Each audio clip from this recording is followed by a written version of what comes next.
Listo, ya estamos. Espérate que me iba a reír. Es que te iba a decir algo así, entonces como dices que íbamos a entrar, me tocó como que, pero bueno, menos mal. Hola, ¿qué más pues? Muy buenas noches a todas las personas que se están uniendo a un nuevo Facebook Live del Instituto Eleusis, donde bueno, ya venimos, esta creo que es la séptima semana, si no estoy equivocado, es la séptima, sí, sí, Sexta, la séptima sesión. sexta. Juepucha, el, en la sexta sesión vamos a reflexionar un poco la vida lógica del alma, que realmente es un texto que plantea cierto desafío y cierto compromiso porque da un salto dentro del ámbito de la psicología junguiana. Creo que Gigerich decía algo así, a favor de Jung, en contra de Jung y más allá de Jung. Entonces, Gigerich no se estudió Jung en su ánimo, no, eh, Gigerich no era tampoco la de Hillman en a los dioses que están ahí en este trabajo politeísta.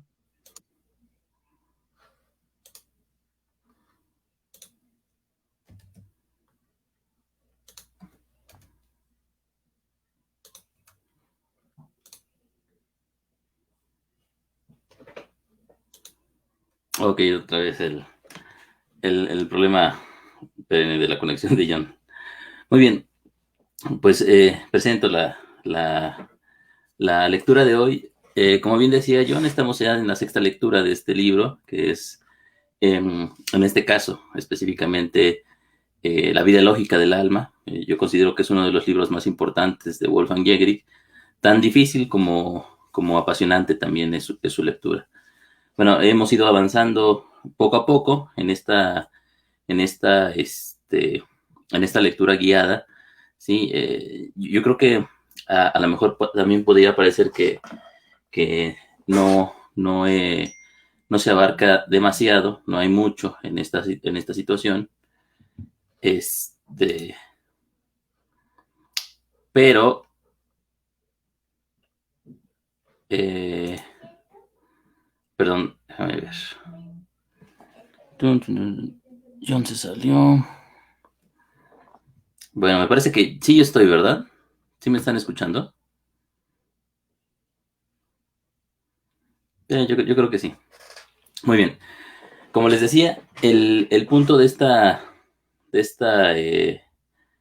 estas lecturas que estamos llevando a cabo. Muchas gracias, Carlen. Carlen. Gracias, Lilia. Gracias, Ali. Eh, el punto de estas lecturas es que vayamos revisando poco a poco lo que va diciendo Jägerich, es decir, que no nos apresuremos en esta situación. Muchas veces cuando nosotros avanzamos o queremos leer algún texto, hablar sobre algún autor en específico, lo que hacemos es apresurarnos, queremos devorarlo inmediatamente.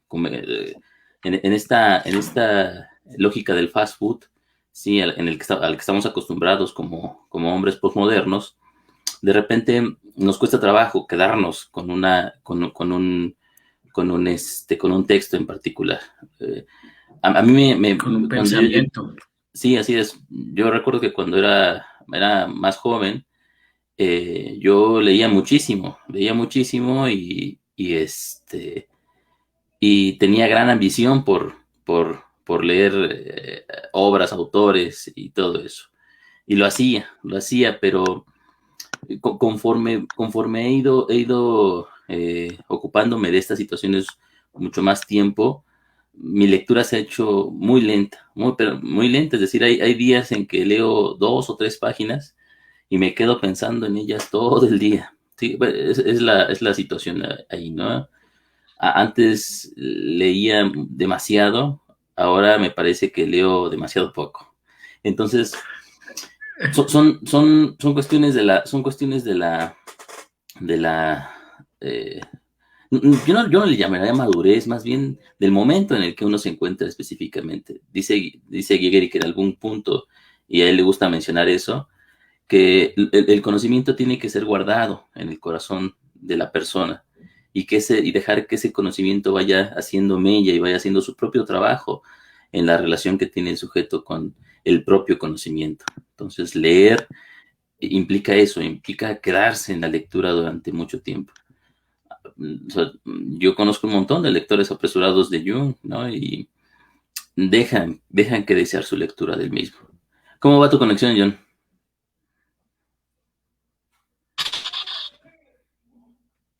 No, pues no va. Muy bien, bueno, le continuamos entonces, le seguimos con esta situación. Nos habíamos quedado en las 4 ilusiones que nos daba precisamente la imagen de este hombre frente al guardián, frente al umbral que está ahí y que representa la negación de. Entonces, nos había hablado Jägerich de un concepto interesante que es el mundo invertido, ¿sí? El mundo invertido del alma. Él decía que en algún punto no era la entrada precisamente a ese mundo invertido. Ahora, hay que hacer una precisión en ese concepto del mundo invertido. ¿A qué se refiere Jägerich con eso? Pues como ya les he dicho en otras ocasiones, Jägerich retoma mucho de la filosofía de Hegel, es una base para su propio pensamiento. De hecho, Jägerich piensa que Hegel es el pináculo del pensamiento occidental. ¿Sí? Después de ello hay un debacle en el mismo. Y entonces, si queremos estar a la altura del pensamiento tal como se piensa en este momento, lo que tenemos que hacer realmente es leer a Hegel, ¿sí? Leer a Hegel, lo cual es obviamente una empresa bastante importante y difícil, ¿sí? Personalmente yo todavía no lo emprendo, estoy en esa situación todavía estoy queriendo sumergirme, pero sé que es una labor de décadas incluso entrar al pensamiento de Hegel. Bueno, pero lo poco que podemos ver de esta situación aquí y lo que les puedo yo aclarar acerca de lo que está diciendo en este sentido Jägerich sobre el mundo invertido es que para Hegel, que para Hegel hay una contraposición, ¿sí? Entre el mundo del sentido común, entre el pensamiento del sentido común, las cosas como las vemos nosotros, las cosas como las entendemos, como se nos presentan y las explicaciones causalistas, por ejemplo, que les damos, y el mundo de la razón, ¿sí? El mundo de la razón, el mundo del pensamiento, ve al sentido común, le da la vuelta, ¿sí? Es su contrario completamente. Ahí ya no hay cosas dadas en sí mismas, sino hay ideas y estas ideas son complejas y muchas veces van en contra de lo que nosotros conocemos en nuestra vida cotidiana. Entonces el mundo invertido es precisamente eso, es el mundo de las ideas, el mundo donde existe la libertad, donde existe la vida, donde existe la justicia. Ajá. Y cuando digo existe, existe, obviamente es un existe, eh, digamos, metafórico, podríamos decirlo nosotros, una forma de hablar, porque realmente las ideas no existen, las ideas son negativas en su propia estructura. ¿A qué nos referimos con negativo? Y aquí hay otro concepto interesante en Jägerich. Cuando decimos negativo, hacemos la contraposición con lo positivo, en el sentido de la positividad. La positividad, lo positivo, es lo que está frente a nosotros, lo que podemos ver, tocar, palpar, el fenómeno tal como lo podemos ver con nuestros sentidos, por ejemplo, es lo positivo. Lo negativo es precisamente la inversión de ese mismo fenómeno, ¿sí? Dentro de su propia calidad de fenómeno y convertido en esa misma inversión o no convertido, sino más bien elucidado a través de la reflexión, la idea, la noción que va determinando ese fenómeno que tenemos enfrente. Es decir, cuando nosotros estamos frente a una situación particular, no solamente estamos frente a lo que está ahí, sino que suponemos que hay una idea alrededor de la cual ese fenómeno se va estructurando. Lo decíamos la vez pasada, cuando hablábamos acerca de la adolescencia y del adolescente como una completitud en sí mismo, en su noción de adolescencia. Es decir, ahí vemos que el adolescente no solamente es la persona que está frente a mí, sino que es el concepto representando, o sea, el concepto representado, el concepto reificado, encarnado en un proceso particular. Entonces, ese concepto está y pertenece a la dimensión negativa del mundo, ¿sí? Es el mundo invertido, el mundo que es diferente y a través del cual nosotros pensamos. Ese mundo invertido, por ejemplo, no puede alcanzarse a través de imágenes, no puede alcanzarse a través de mitos, no puede alcanzarse a través de metáforas. Tiene que alcanzarse solamente a través del pensamiento, porque la complejidad de su estructura nos requiere que solamente sea el pensamiento, esa misma, perdón, que solo a través del pensamiento se puede estar a la altura del mundo, de lo negativo. Entonces, sinteticemos esa situación. La positividad, ¿sí? Es el mundo como tal, lo que podemos palpar, las cosas empíricamente demostrables, y la negatividad es la estructura lógica, ¿sí? La estructura de ideas que van, la narrativa, ¿sí? E idética, podríamos decir nosotros, que va determinando el mundo de lo positivo y que solamente se puede acceder a él a través de la negación de lo positivo. O sea, no con lo positivo. Lo positivo guarda en sí mismo, en su núcleo, una idea.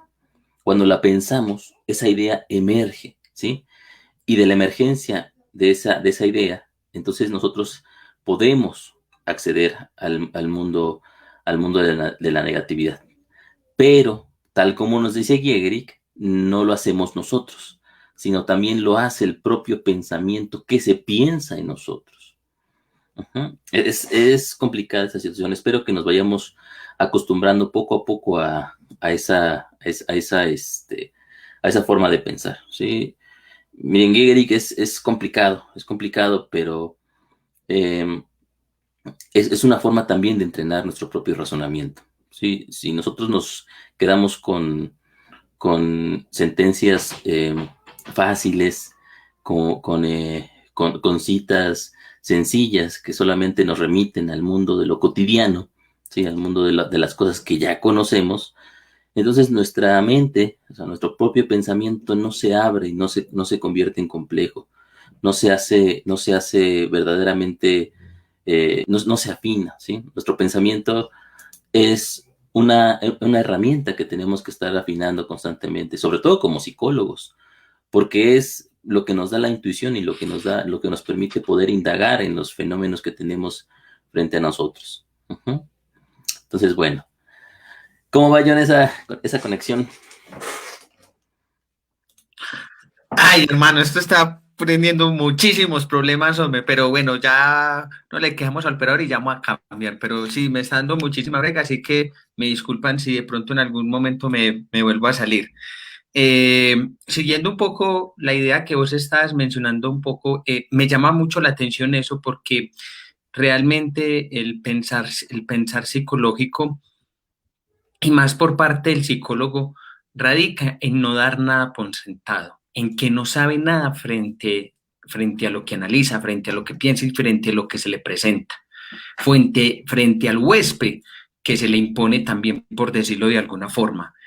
Realmente el trabajo con lo psicológico es entrar, como estaba diciendo, en ese mundo invertido, en esa otra forma de entender, de pensar que no radica ni en el mundo del ego, ni en el mundo de lo cotidiano, de cómo vivimos, de los problemas, de la cotidianidad, sino que realmente entrar en ese mundo es dar la posibilidad a que el entendimiento se abra, a que el entendimiento pueda irse desestructurando en la medida de que se va estructurando también. O sea, es un trabajo que es contradictorio en sí mismo.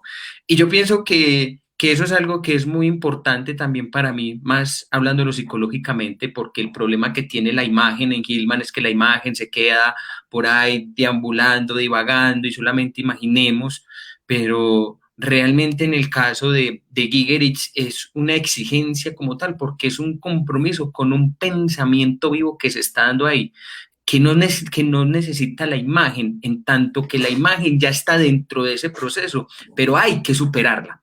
Y eso para mí es realmente un cambio radical dentro del pensar psicológico, porque no podemos entrar con lo que ya sabemos, con lo dicho, con las teorías ya valladas, sino que esto lo hablaba un poco con Alévica, que para hacer psicología hay que tener mala memoria.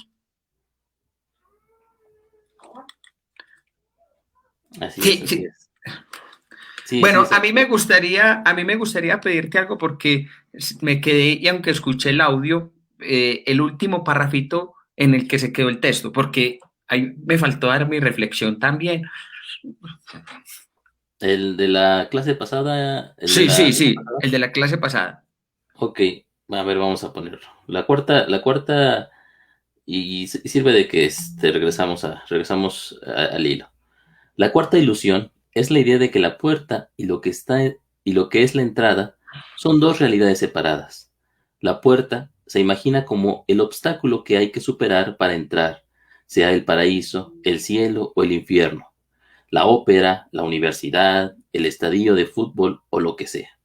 De hecho, así es como funciona la puerta en la realidad ordinaria. Pero en el mundo invertido del alma, la entrada o apertura es en sí misma la meta. No hay nada adicional detrás o después. La apertura es en sí misma el cielo y el infierno. El mensaje prohibida la entrada o el juicio final, por así decirlo, es el modus vivendi constante de la psicología. No es un momento inicial por el que atravesar, sino la forma lógica del discurso por el que se constituye la psicología. La psicología es como el juicio final permanente que divide las ovejas de las cabras, el cielo del infierno, manteniendo perpetuamente separados al ego y al yo, el alma, el daimón. No es ni lo uno ni lo otro, es la división, la diferencia, la contradicción, la separación.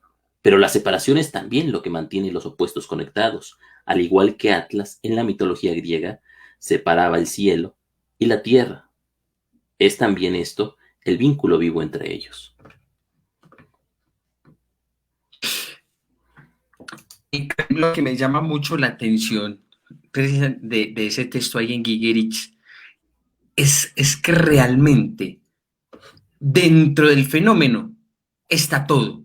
Es decir, hay una contradicción, una separación, una unión, una ambivalencia. O sea, que dentro de ese proceso está todo y que como tal compromiso para poder reflejar lo que está pasando ahí, ese salto se tiene que dar. No se puede dar dentro de la lógica del ego, sino que realmente es poder dar ese salto, es decir, de derribar la entrada en este caso, es decir, dejar que hasta incluso eso mismo lo niegue a uno para poder reflejar lo que pasa ahí. Porque es que no es de otra forma, porque si no ya vamos entonces con prejuicios, con lo ya dado, con lo supuesto, con lo que realmente está pasando ahí. Pero realmente en eso que supuestamente ya sabemos que pasa ahí, en realidad no lo sabemos. En tanto poder es que nos damos esa posibilidad de poder dejar que eso nos interpele, que eso nos niegue, en tanto nosotros también pensamos y reflexionamos, se piensa y se reflexiona lo que pasa ahí. Es decir, el pensamiento pensándose a sí mismo. Eso me parece a mí muy potente. Esa es un poco como mi idea. Ok. Bueno, lo que nos dice este párrafo, además de esa situación, es que no tenemos nosotros que imaginar que que una vez frente a la entrada va a haber un lugar, ¿sí? Es decir, hay un lugar detrás de la puerta o atrás del guardián. No, la psicología es ese momento liminar, ¿sí? Es la puerta perenne. Ujú. Esto, si lo pensamos bien, que nos remite también a otra forma de la naturaleza de la propia psicología. La psicología siempre está construyéndose a sí misma en esa misma negación de la positividad y del mundo de lo cotidiano, ¿sí? Es decir, la psicología siempre está tratando de llegar o tratando de cruzar y transgrediendo, ¿sí? Hacia el mundo invertido, en este sentido, que es la propia diferencia que se forma entre lo positivo y lo negativo. Entonces no es que haya un mundo de lo negativo y un mundo de lo positivo. Lo negativo es siempre lo que niega, ¿sí? A lo positivo. Es la negación en sí misma, ¿sí? No es que la negación nos lleve a lo negativo, sino que lo negativo constituye la misma negación. Por lo tanto, la puerta siempre está ahí presente, ¿sí? Y si hacemos psicología, la hacemos constantemente intentando cruzar esa puerta y fracasando, ¿sí? El fracaso es importante en esta situación, porque si no fracasamos, si el psicólogo no fracasa en su intento de cruzar la puerta, entonces habría que ver qué tipo de puerta está cruzando. Los psicólogos que ya saben, los psicólogos que pueden ya conocer lo que está sucediendo y que están seguros del fenómeno que está frente a ellos, entonces tienen ya digamos,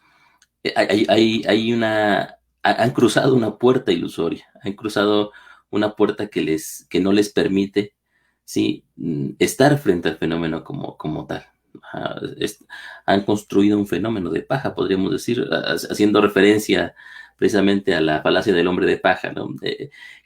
Con ese fenómeno de paja se relacionan, lo estudian y llevan a cabo numerosas obras que nos van diciendo cómo es ese hombre de paja, pero como en la falacia de hombre de paja, lo que hacemos nosotros es estar reflejando nuestra propia necesidad, nuestra propia subjetividad en ese mismo fenómeno. Y no se trata de eso, se trata de que podamos entender al fenómeno en su propia calidad de idea. O sea, que entendamos el verdadero discurso de lo que está frente a nosotros. No lo podemos hacer si nosotros ya sabemos en ese sentido. Muy bien, continuamos entonces con el siguiente párrafo. Nos sigue diciendo Giegeck. La psicología tiene que pasar directamente al juicio final, que, que es el no hay entrada, ¿sí? Esto implica ser bautizados por ella, es decir, permeados por la negación. Solo entonces podrá ser el mismo como el juicio final, o para ponerlo en su mismo lenguaje, menos imaginario, ser como negatividad absoluta. Y ahí está otro concepto también muy interesante. En este sentido, ¿sí? Después de que se lleva a cabo la negación de lo positivo, se tiene que hacer una negación de esa misma negación. Esa negación ya nos remite puramente al mundo de lo negativo, al mundo de lo idético, ¿sí? Al mundo de la lógica, podríamos decir, la estructura lógica en la que se mueve ese fenómeno. Entonces ahí, ¿sí? Ya estamos en la absoluta negatividad, la negatividad negada también en ese punto. El fenómeno está constantemente en este proceso, ¿sí? No es que llegue, o sea, no es que en algún momento llegue a una mente particular, siempre, ese es su movimiento, el movimiento del fenómeno es ese. El fenómeno se mueve constantemente de lo positivo a lo negativo y de ahí, ¿sí? Va otra vez regresando hacia el principio de su mismo camino, en una forma de espiral, ¿sí? En este sentido, el fenómeno nunca se queda quieto, siempre está pensándose continuamente. Y nosotros, por lo tanto, por eso les comentaba, en el momento en que nosotros ya tenemos una idea fija de lo que es el fenómeno, estamos deteniendo al fenómeno en un momento particular del mismo. No lo estamos siguiendo. Y el sentido o el propósito del psicólogo tendría que ser seguir al fenómeno en ese pensamiento. O sea, no atrapar al ave en el vuelo, sino al contrario, dejarnos llevar por ese mismo vuelo y entender aquello que vuela, ¿sí? En su propio movimiento, en su propio acto de volar. Entendemos al fenómeno en acto, ¿sí? No lo entendemos fijo en un momento determinado nada más, sino lo entendemos como algo que va moviéndose. Por eso El sentido común, en este sentido, toma las cosas, las congela en un momento y nos ayuda a entender cómo son en cierta dimensión.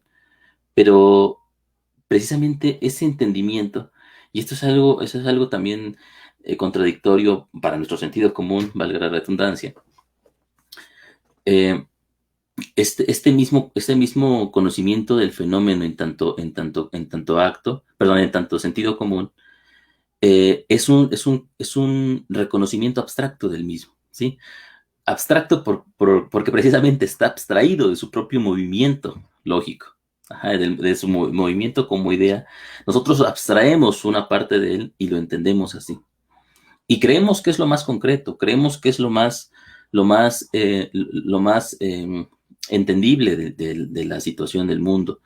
Creemos que eso es lo que es y que cuando nos referimos al mundo de las ideas estamos hablando de cosas abstractas que solamente los filósofos piensan y que nos quitan el tiempo de poder estar frente a la situación que tenemos enfrente. Y no es así, ¿sí? Al contrario, la forma más real de las cosas es como idea. Uh-huh. La idea es realmente lo que nos mueve y lo que conmueve nuestra propia circunstancia, no la cosa como la vemos desde el sentido común, sino el ser de la situación en su propia dimensión negativa. Uh-huh. Entonces, eh, tenemos, en Gehry va a estar presuponiendo constantemente eso, ¿sí?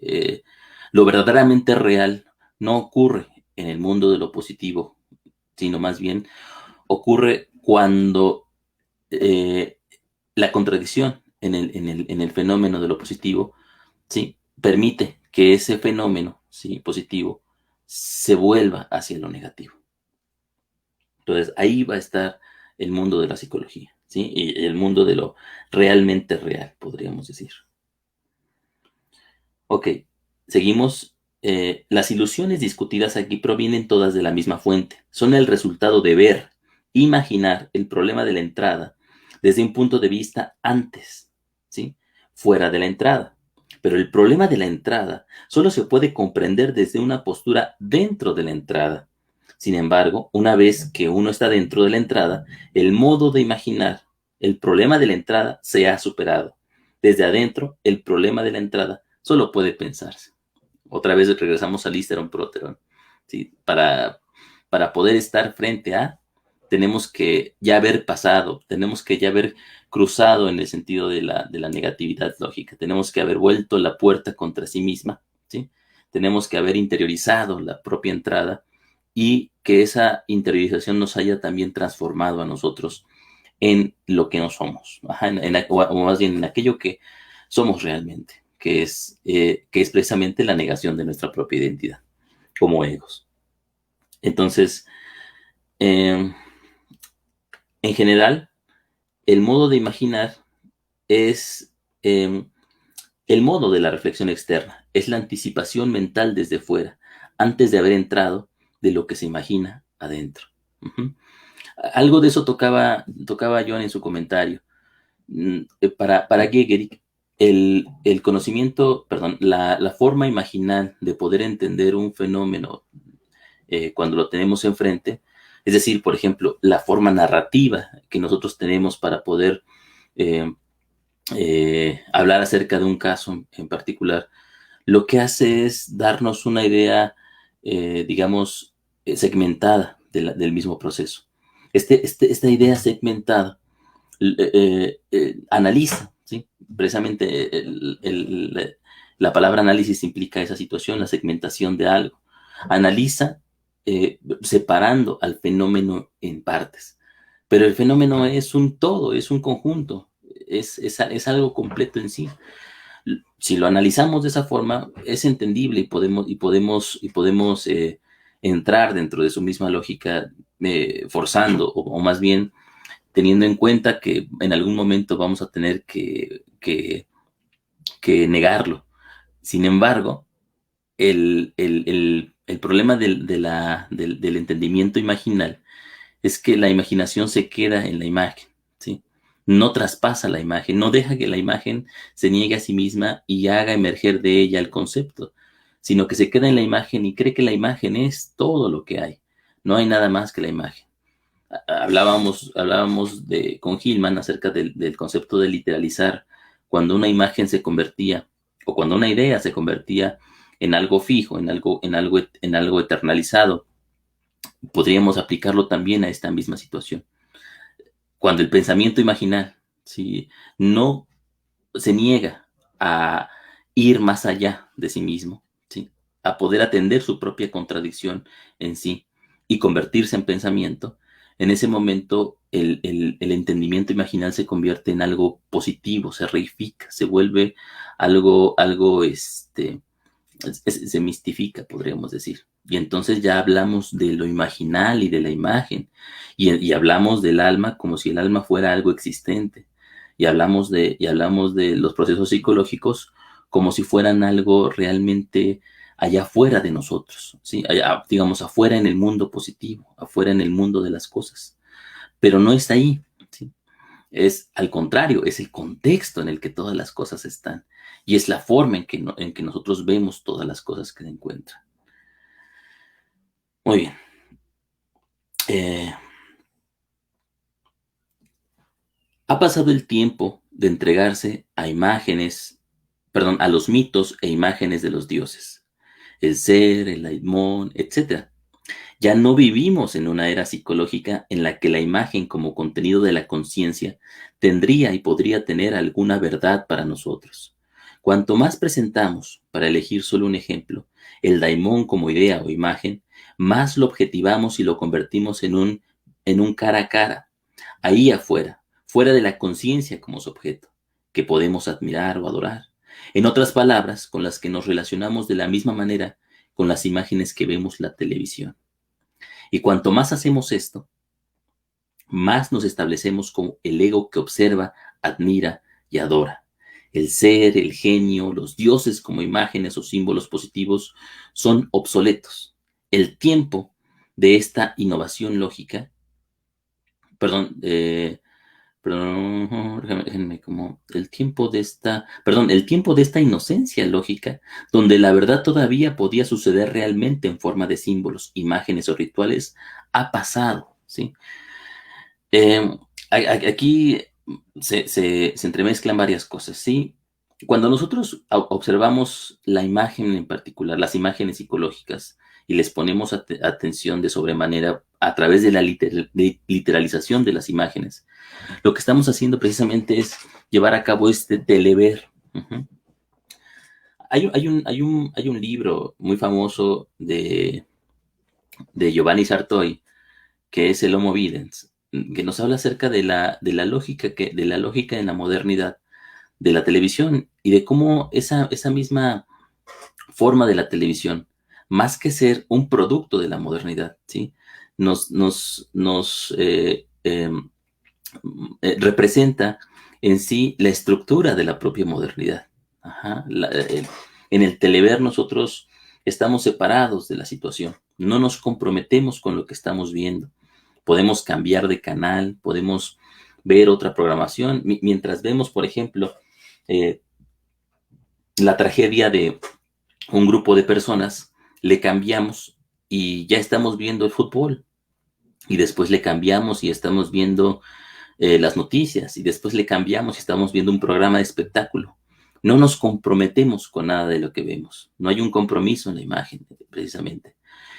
Lo que nos está diciendo aquí Giger en este párrafo es precisamente que cuando nosotros acudimos a las imágenes, a los mitos, cuando acudimos a estas formas para tratar de entender los fenómenos reales en este momento, los que nos están determinando, lo que se nos presenta, entonces estamos frente a una situación igual. Estamos frente al utilizar cualquier conjunto de imágenes para darle una dignidad a las cosas que suceden, que ya no tienen, ¿sí? Una dignidad prestada. Por ejemplo, cuando hablamos acerca y lo hemos dicho mucho nosotros, cuando hablamos acerca de la pandemia y recurrimos a los mitos, recurrimos a la religión, a los símbolos, para poder hablar acerca de lo que está sucediendo en la pandemia, y decimos que tal Dios, que que sucede todo bajo la rúbrica de tal constelación, de tales planetas, etcétera.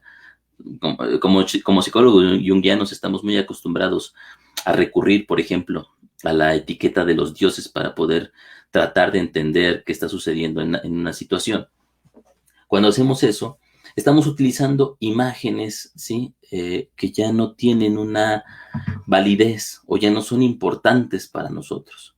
Imagínense lo que sucedía en las épocas de la temprana Grecia, ¿sí?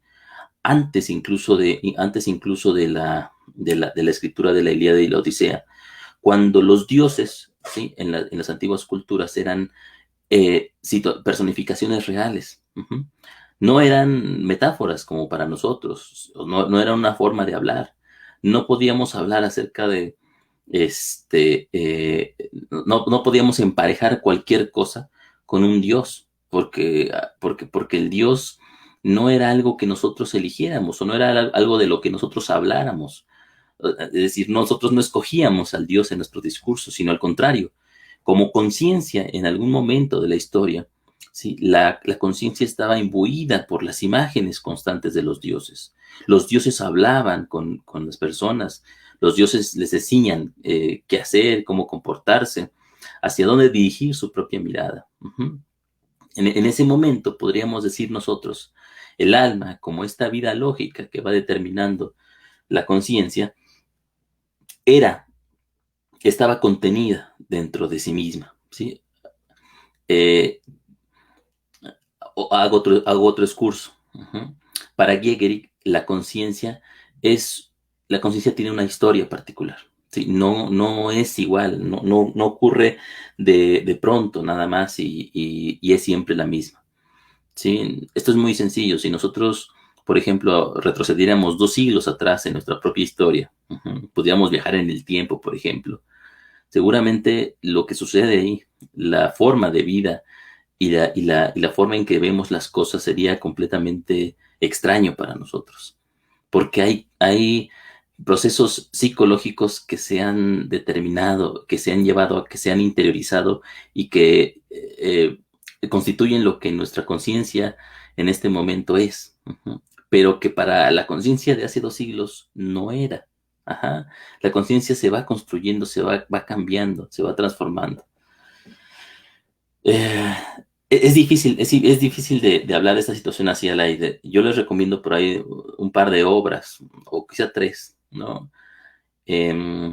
Origen y presente de Jan Gebser, perdón, me parece que filósofo alemán.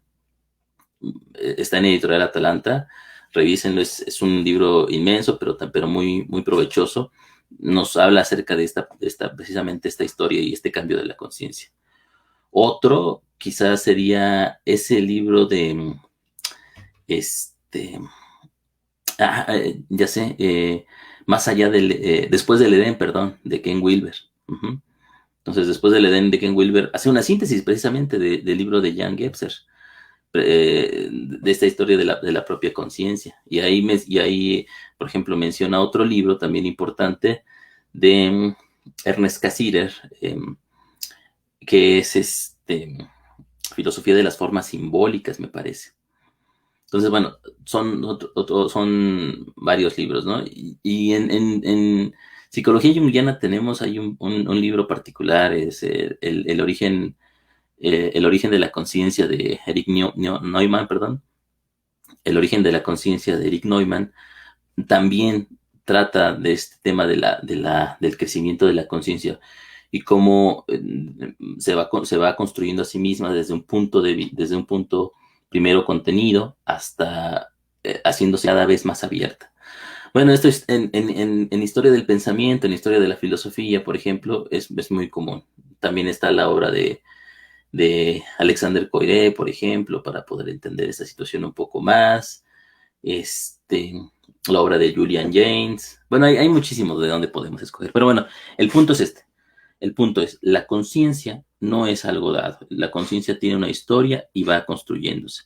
Va caminando hacia sí misma en un cierto momento. Por lo tanto, entonces, la lógica de las imágenes ocurrió en algún momento determinado de la historia de la conciencia. Pero en este preciso momento, en este punto en el que nos encontramos, ya no es operante, ¿sí?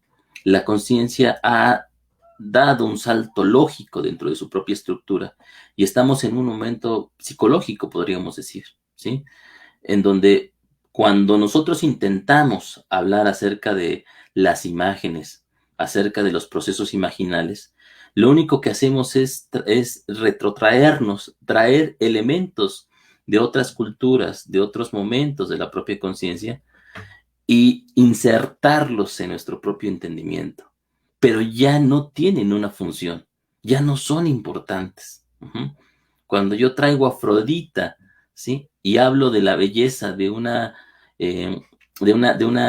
mujer, por ejemplo, ¿sí? Y digo, es Afrodita encarnada, o como decía en algún momento Jung, eh, acerca de una mujer que viajaba muchísimo, ¿sí? Y estaba siempre en busca de algo. Jung decía, si esta mujer pudiera entender o pudiera saber que es hija de la luna, entonces ya no tendría que viajar porque podría obtener su propia dignidad de ese mismo conocimiento. Bueno, eso eh, digamos, podríamos decir una tontería, pero más bien es una forma inocente de entender este mismo proceso, porque realmente no somos hijos de la luna, no somos hijos del sol, no podemos, no tenemos ya la dignidad para poder atender a estas formas míticas de la conciencia. Y no tenemos la dignidad precisamente porque ya no nos determinan en este momento, ya están en el interior de nuestra propia forma de entender las cosas, pero ya no están ahí enfrente de nosotros. Los dioses, podríamos decirlo así, han muerto. ¿Qué tal, John? ¿Ahora sí? Vamos a ver, por ahí hice unas marañas, vamos a ver si ya me da.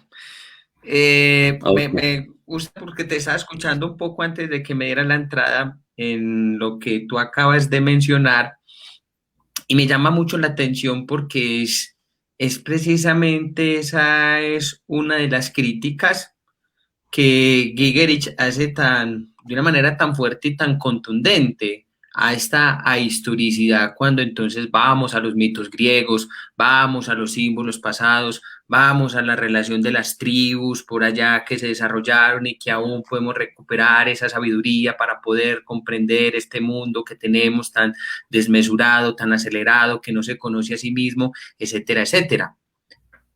Pero, pero lo que muchos no se han dado cuenta, o que quizás es un poco el trabajo que propone Gigerich, es que el presente ya lo tiene todo. O sea, es decir, al ser atravesados en el propio momento histórico que estamos, es decir, en el propio desarrollo del alma, en esas propias sublaciones que ha hecho ella de un momento a otro, en esos saltos que a ella ha dado, ni siquiera están en potestad del ego. No tiene absolutamente nada que relación a esos cambios históricos, sino que son los saltos que el alma ha hecho sobre sí misma, es decir, buscando llegar donde ella ya está. Y que precisamente entonces cuando volvemos, y aquí es un poco la crítica, si a mí alguien me llega a terapia, yo cómo voy a decir que está poseída por la belleza de Afrodita cuando es alguien que es inocente frente a la relación de la mitología, de los cuentos de Aso o de todo este desarrollo de mitos y de relatos pasados. O sea, aquí en este caso, si fuéramos a acudir hablándolo en el presente, es a la propia, es decir, al propio entendimiento sobre el cual el sujeto está atravesado. Y no hay ni que ponerle mitos, ni cuentos de hadas, ni ninguna relación de analogías desde afuera, porque entonces hay que apelar precisamente al propio pensamiento, al pensamiento del fenómeno, a la idea con la que se llega. Pero entonces si nosotros vimos, no, es que estás en el viaje de Homero, por allá en la Odisea, emprendiendo toda esta travesía, sos como Odiseo o sos como Gilgamesh, entonces es desatender precisamente el fenómeno y la conciencia que se está desplegando ahí. y que no tiene que ver ninguna, ni con una relación ni con semejanza de ningún mito pasado. A mí me parece que eso es muy fuerte y que eso es muy contundente porque, hombre, a pesar de que nosotros somos hijos de un tiempo posmoderno, pues si yo le hablo a mi mamá de mitos, ella no sabe nada, o de cuentos de hadas. ¿A qué toca apelar entonces? Y esa historicidad de todo el tiempo estar trayendo mitos pasados para comprender el presente es, como vos mencionabas una vez, Alejo, es decir, como decía Boliviar, que la realidad es la puta, o sea, que la podemos tratar como se nos da la gana. Y a mí me llamaba mucho la atención, fíjate en eso que tú estás diciendo. Cuando yo le escuchaba decir a una analista junguiana, cuando le preguntaron de que cuáles son los mitos que a nosotros nos están atravesando, cuáles son los mitos que estamos viviendo. Entonces, a lo que ella decía, pues por la pandemia y todo esto, entonces decía que estamos atravesados por el mito de lo pánico, por el mito de Narciso y por el mito prometeico. Hombre, yo me quedé aterrado, porque si alguien que mínimamente ha sido culto en un poco de historia se ha dado cuenta en las transiciones históricas y en los momentos que hemos vivido, que siempre se ha vivido lo mismo, se ha vivido lo pánico, se ha vivido lo prometeico y se ha vivido lo narcisista. No hemos tenido guerra siempre, no hemos tenido pánico siempre, no hemos tenido individualismo siempre. La forma de la otra en el momento occidental que se desarrolló fue así. O yo preguntaría, muéstreme en qué momento histórico no se han vivido esos mitos, hablándolo pues así marginalmente. Pero si nosotros fuéramos realmente a hacer psicología, podríamos decir hasta incluso que nosotros ya estamos atravesados por una conciencia y por la propia narrativa y por la propia marcha lógica del alma. ¿Relación de qué?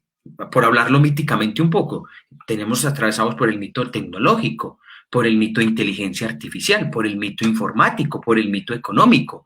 Hombre, vaya a ver anteriormente si un griego, o si un griego tenía problemas, sí, bueno, hay que acudir entonces al Partenón, a orar esto, porque esa era la lógica que se le imponía a ellos en su tiempo, y eso era lo que afectaba en ese momento la conciencia comunal de los griegos.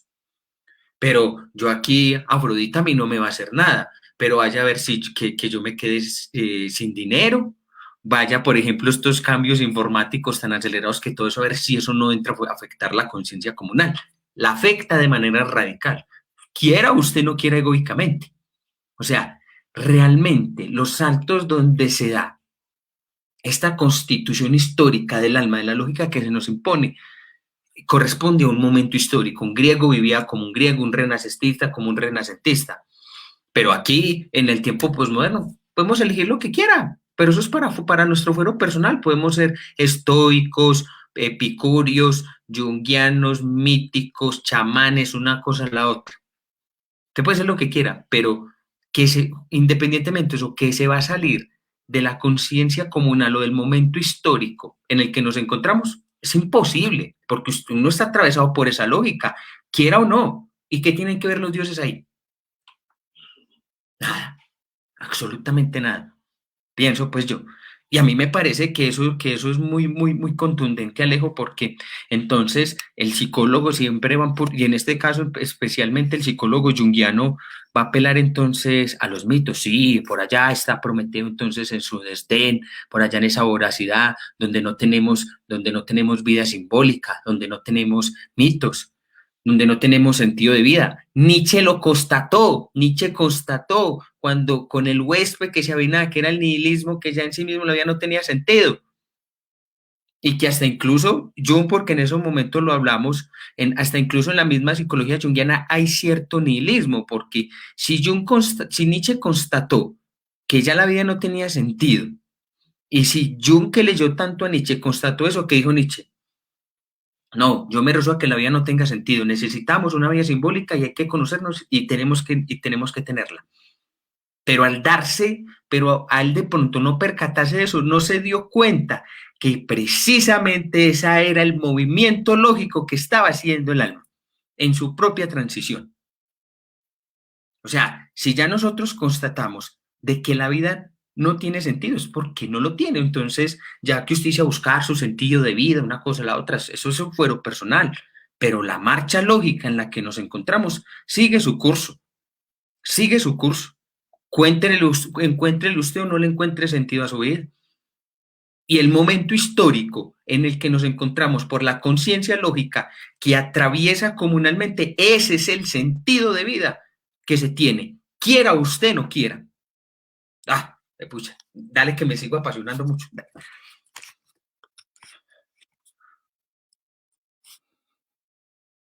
Dale, el micrófono, el micrófono.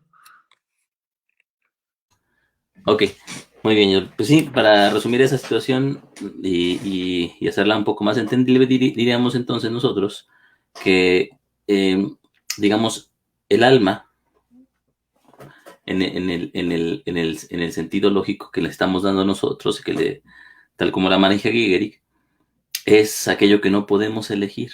Uh-huh. Aquello que podemos elegir ya no es alma.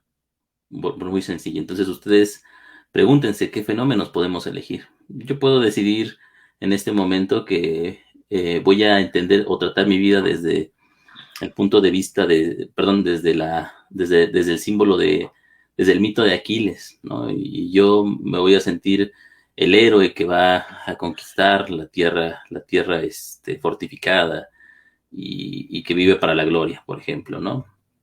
O puedo decidir seguir siendo hombre o convertirme en mujer o ser lo que yo quiera, como, como, la, como, como es la narrativa de nuestra época. Uh-huh.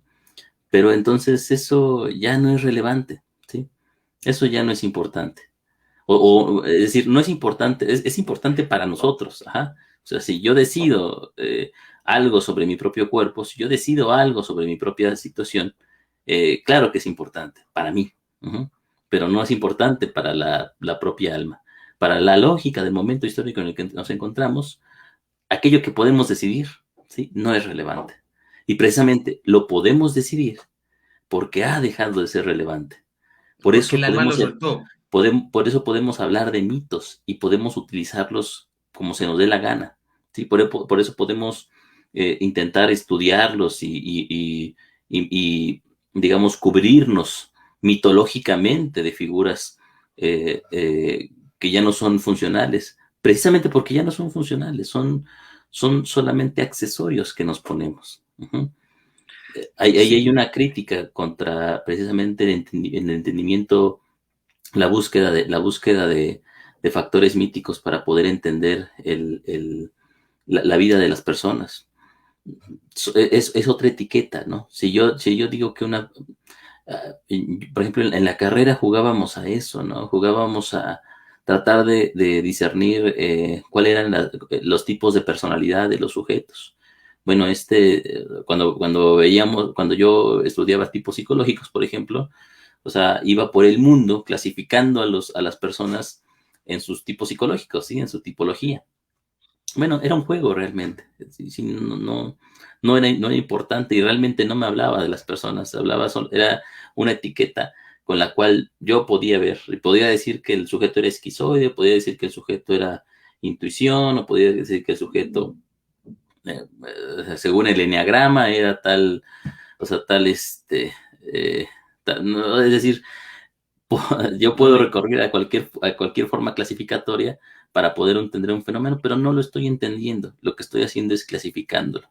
Cuando yo digo que un sujeto está marcado por el destino de Heracles, ¿sí? Por el mito de Heracles, o por el mito del héroe, o por el mito del niño Sagreo, por ejemplo, no estoy diciendo realmente otra cosa más que dándole un sentido, ¿sí? Dándole un sentido ya caduco a esa situación. Uh-huh. Por ahí, por ahí, Gehrig hablará en algún momento de una novela de Balzac que se llama El burgués gentil hombre. Entonces, es muy interesante porque en esa novela, sí, el protagonista en algún momento aprende o se entera, ¿sí? Porque está tomando para volverse un hombre refinado. Uh-huh. Se entera de que él habla en prosa, ¿sí? Entonces, va por la calle, va por el mercado y va vociferando, va contento y se enorgullece de que habla en prosa, ¿sí? O sea, no sabía que hablaba en prosa, pero ahora que sabe que habla en prosa, esto se vuelve un orgullo para él. Nosotros, obviamente es una comedia, nosotros podemos entender que es una tontería, porque el sujeto siempre ha hablado en prosa, ¿sí? Todos hablamos en prosa, pero cuando él se entera de que habla en prosa, eso lo llena de una dignidad vacía. Ujú. Bueno, también el acercarnos a los mitos es una situación muy interesante. O sea, yo creo que no hay junguiano que no estudie la mitología, que no estudie a Kerenji, que no estudie a Otto, ¿sí? Que no estudia a Dumézil, es decir, nos gusta leer a Joseph Campbell, nos gusta la historia de la mitología, pero como historia, ¿sí? Es decir, como un tratar de entender procesos pasados de la propia historia del alma. Pero si ya los queremos nosotros encajar en nuestro propio entendimiento de los fenómenos tal como son ahora, pues primero ni le hacemos justicia al fenómeno, ni le hacemos justicia a los mitos mismos, ¿sí? Los mitos mismos eran la verdad presente, ¿sí? En una época pasada de la historia. Ahora tenemos nuestras propias narrativas, que son distintas, son más abstractas, no recurren ya a imágenes particulares. Ujú. Entonces, tratar de entendernos bajo ello, podemos hacerlo siempre y cuando tengamos en cuenta de que solamente son una etiqueta que tenemos que desechar en algún momento. Sí, o hasta incluso un poco acordándome de una de las clases de Eskenazi, es que después de que el alma suelta un proceso, usted puede hacer lo que se le dé la gana, usted puede coger, si se quiere volver budista, chamán, lo que sea, pero una vez que el alma suelta eso, usted puede hacer con ella lo que quiera, pero lo que usted no puede hacer, como mencionó Alejo, es nosotros no elegimos una depresión, nosotros no elegimos ansiedad, nosotros no elegimos crisis. Esos son huéspedes que se imponen con su propia narrativa, con su propia marcha lógica. Ahí no tenemos elección. Ahí es un fenómeno que tiene alma, un pensamiento vivo que se despliega y que nosotros no lo elegimos. Es muy bonito porque yo decir, no, hoy voy a estar deprimido, hoy voy a estar aburrido, hoy voy a estar con ansiedad. Pues así no funciona porque si eso fuera así, entonces podríamos decir que todo el mundo podría estar bien o me alejo. No, si usted pudiera elegir sus emociones o usted pudiera elegir su estado de ánimo. Pues no sé. Exactamente. Son, Entonces, y precisamente, o sea, otra vez, con eso que dice John, volvemos a esa, podríamos decir, mini regla que podemos aplicar a lo psicológico. Como psicólogos estudiamos aquello que no podemos elegir. Ujú. Bueno, terminamos este párrafo, dice. Sobre todo, son el lugar donde la verdad actual sobre la imagen se hace evidente para que todos la vean. Nadie necesita desarrollar una teoría y predicar la obsolescencia de la imagen. La obsolescencia es objetivamente visible y habla de sí misma. ¿Cómo podemos entender la obsolescencia de la imagen? Pues porque vivimos en un mundo lleno de imágenes. Porque la imagen es omnipresente en nuestra propia cotidianidad. Eso implica que la imagen ya es obsoleta. Ujú. El siguiente párrafo dice, en esta época no podemos escapar de la dialéctica de que cuanto más propagamos imágenes míticas y más buscamos conectarnos con el ser o el daimón, más caemos en el ego. La búsqueda de sí mismo es lo opuesto a sí misma. En la lógica de nuestra situación psicológica hay necesariamente una distribución o una división del trabajo. En la medida en que la conciencia se centra en los contenidos arquetípicos, la conciencia misma se convierte en conciencia del ego. El problema psicológico actual ya no se puede abordar a nivel de contenidos, imágenes, símbolos, rituales, mitos, dioses, doctrinas. Nuestro problema es, desde hace mucho tiempo, el problema de la forma lógica de la conciencia. Ujú. Y aquí no sé cómo lo veas tú, John, pero es muy interesante porque nos habla precisamente de esta situación. Cuando yo, o sea, yo como visión del ego, ¿sí? Como como perspectiva egoica. Cuando puedo elegir una de estas situaciones regularmente, por ejemplo, en los círculos junguianos, ¿sí? Se habla acerca de los mitos, se habla acerca de las religiones, se habla acerca de los símbolos, y se busca cómo estos le puedan dar dignidad a la persona, cómo le puedan ayudar a la persona, cómo puedan ser útiles para la persona en sí. Ajá. Entonces, es curioso, porque parece que están hablando de procesos que van más allá de la persona, procesos transpersonales, podríamos decir nosotros. Pero desde la posición en la que estos están hablando, es una posición puramente egoica. ¿Sí? No hay un trasfondo, no hay un cambio. Se puede hablar de Dios, se puede hablar de Afrodita, se puede hablar de Zeus, se puede hablar de los procesos religiosos más profundos, pero si se hablan desde el ego, ¿sí? Si el ego es el que está hablando de esos, y solamente sirven para alimentar la importancia personal del ego, entonces no son importantes, ¿sí? Es decir, no pertenecen al ámbito de lo psicológico, no pertenecen, no son relevantes para el alma en el momento actual. Por eso, o sea, irse como lo decíamos en el curso, perdón, en las lecturas de Hillman, o sea, irnos al ritual de la ayahuasca o al ritual del peyote, ¿sí? Meternos en procesos alterados de conciencia y toda esa situación, ¿sí? Puede parecer que nos conecta con un mundo espiritual trascendente, pero en el momento en que nos conecta a nosotros con ese mundo espiritual es simplemente una ilusión, es una visión, es una forma inflada del propio ego de estar en contacto consigo mismo y de dotarse de una importancia que no tiene, lo cual es en algún momento una carga también para el ego, ¿sí? Porque, es decir, ¿cuál es el problema con ser lo que ya somos, nada más? Sí, o hasta incluso es una carga tan pesada y tan berraca que me llama la atención porque entonces al querer aplicar toda esa experiencia por allá transpersonal y lo voy a decir muy a lo antioqueño, muy a lo paisa, por allá medio volada, entonces por allá en el topo surano, como dice Alejo, cuando va a aplicar eso a la realidad, es decir, a lo cotidiano o a los fenómenos que se enfrente, no sabe cómo hacerlo. Es que no vas a ver, porque es que de hecho ante eso entonces hay que ser amor y paz, tranquilidad, por allá sereno, todo tranquilo, pero cuando vuelve otra vez ante los fenómenos que se le imponen, ni son tranquilos, ni son amor y paz, ni responden a eso, porque estamos anclados frente a otra lógica que se nos impone y que no se puede cambiar. A mí eso es lo que me llama mucho la atención, que yo le dije a un consultante una vez, me decía, es que yo quiero ser espiritual. Y yo, pues estás pidiendo milagros porque eso no se puede. Pues voy contestando ya así de una manera medio, pues sí, yo quiero detenerme, yo quiero ir más despacio, yo quiero una cosa, pero yo, claro, me imagino cómo aplicar toda esa experiencia por allá transpersonal a este mundo tan desaforado, descontrolado, gritón. Y yo, ¿crees que puedes cambiar el mundo? ¿Crees que puedes cambiar eso que está pasando ahí? No lo puedo cambiar, no puedo hacer nada de eso. Y entonces, ¿qué pretendes con tu espiritualidad o con lo que haces? No, sentirme bien conmigo mismo, que no este mundo tan loco no me absorba, no me lleve.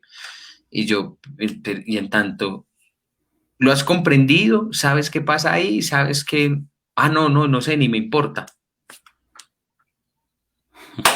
Es donde me queda. Entonces, pero entonces fíjate que pasa un poco con eso y entonces esas inflaciones que se dan a nivel egoico, cuando se van a enfrentar muchas veces ante la vida misma de lo que pasa, se da cuenta que no es tan así, que no es tan sencillo, que pienso que es más bien como un anestésico para no quererse verse enfrentado realmente a un dolor leal, a un sufrimiento, como decía Byung Chul Han, o sea, estamos en una sociedad paliativa, en una sociedad que en últimas instancias evade los fenómenos que se imponen, la dictadura propia con la que llega el alma, con toda su soberbia, con su síntoma, con su malestar, con su crisis. Saber que no podemos responder es decir, ante aquellas circunstancias o propias que se van desarrollando dentro de un contexto, es que el ego no tiene nada que ver. Claro, vuelve y se pegan las secciones de ayahuasca y eso, pero otra vez vuelve a lo cotidiano, vuelve a la vida misma. Y es más, hasta incluso en los momentos en que uno hace psicología, aquí no se va ni siquiera con la intención de transformarse, de curar, de pensar, de que el pensamiento esté más elevado. No, la intención es que se hace psicología y una vez que se hace eso, otra vez se vuelve a las instancias propias de la vida misma ante las cuales hay que responder. Pero si ya usted va, digamos, si por ejemplo se dijo yo estuviéramos haciendo psicología para transformarnos, para ser mejores personas, para ir más allá, estamos en una noción propia del ego, no en la posición propia del alma, porque yo ya voy con un propósito, con algo que es para mí, con un beneficio para mí o que va a en mí. Cuando no es así, se va simplemente con el compromiso de dar en los giros que se están dando, reflejar las propias dinámicas del alma. Ah, puta. Ok, continuamos con el siguiente párrafo entonces. Por eso dije que el discurso psicológico tiene que ser en sí mismo una vanguardia, tiene que ser como la negación del ego. Y el psicólogo, por supuesto, solo en la medida en que realmente sea psicologiable psicológicamente, tiene que hablar como alguien que ha muerto hace mucho tiempo como personalidad del ego. El arte del discurso psicológico es hablar como alguien ya fallecido. Mucho más importante que las ideas positivas de la división ego-yo, la puerta de entrada y el umbral, es que el estilo de la psicología es uno de no identidad, de división, de desunión. La psicología tiene que ocurrir en el espíritu de la negatividad lógica. No el daimón, sino la forma lógica de división es lo que cuenta hoy. La forma de división es la única forma en que hoy el daimón puede tener una realidad psicológica. A ver, déjenme lo especifico. Esto nos hace regresar un poco atrás, cuando él habla, cuando Gehrig habla acerca de que el daimón, el sí mismo, ¿sí? O el alma es la que habla o la que hace psicología. Aquí precisamente hace una objeción a su propio argumento. Uh-huh. Porque no es el daimón como era el daimón para los griegos, ¿sí? No es el alma como era el alma para los egipcios, por ejemplo. Él va en ese sentido. Esto quiere decir que esa forma mitologizante de poder entender estos mismos elementos ya no es operativa. Por lo tanto, el daimón en este momento, si es un daimón y está asentado en la propia realidad psicológica del momento, no es otra cosa sino una división, no es otra cosa sino la separación, aquello que niega la propia positividad, la puerta es el daimón, ¿sí? La entrada es el daimón y la transgresión también es el daimón. Y todo esto a la vez, en el mismo proceso, en el mismo momento, constituyen el alma, constituyen la psicología. Por eso el psicólogo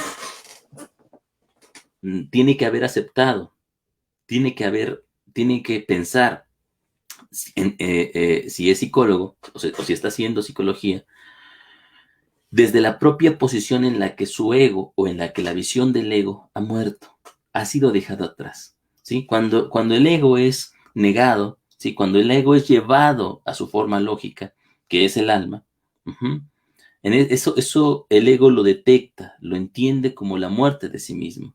Bueno, por eso dice Gehrig que solamente se puede hacer psicología desde la propia muerte del psicólogo. Nosotros tenemos de alguna manera que morir para que el proceso de hacer psicología se haga. Y eso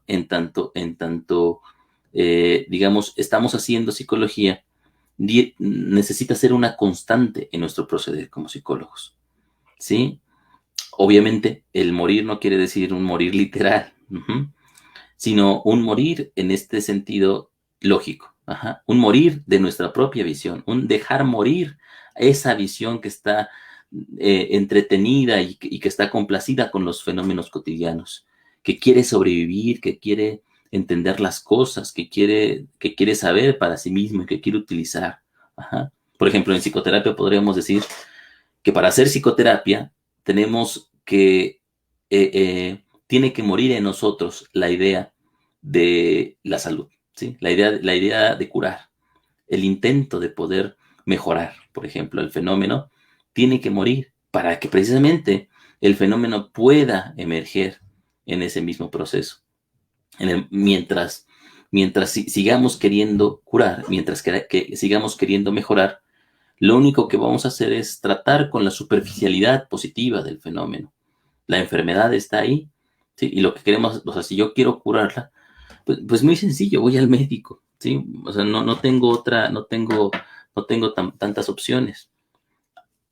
Pero si yo quiero entender, yo quiero profundizar en la lógica del fenómeno que está presente ahí como enfermedad, entonces no puedo querer mejorarlo, no puedo querer eh, cambiarlo, ¿sí? Y no puedo querer curarlo, porque entonces ya estaría, digamos,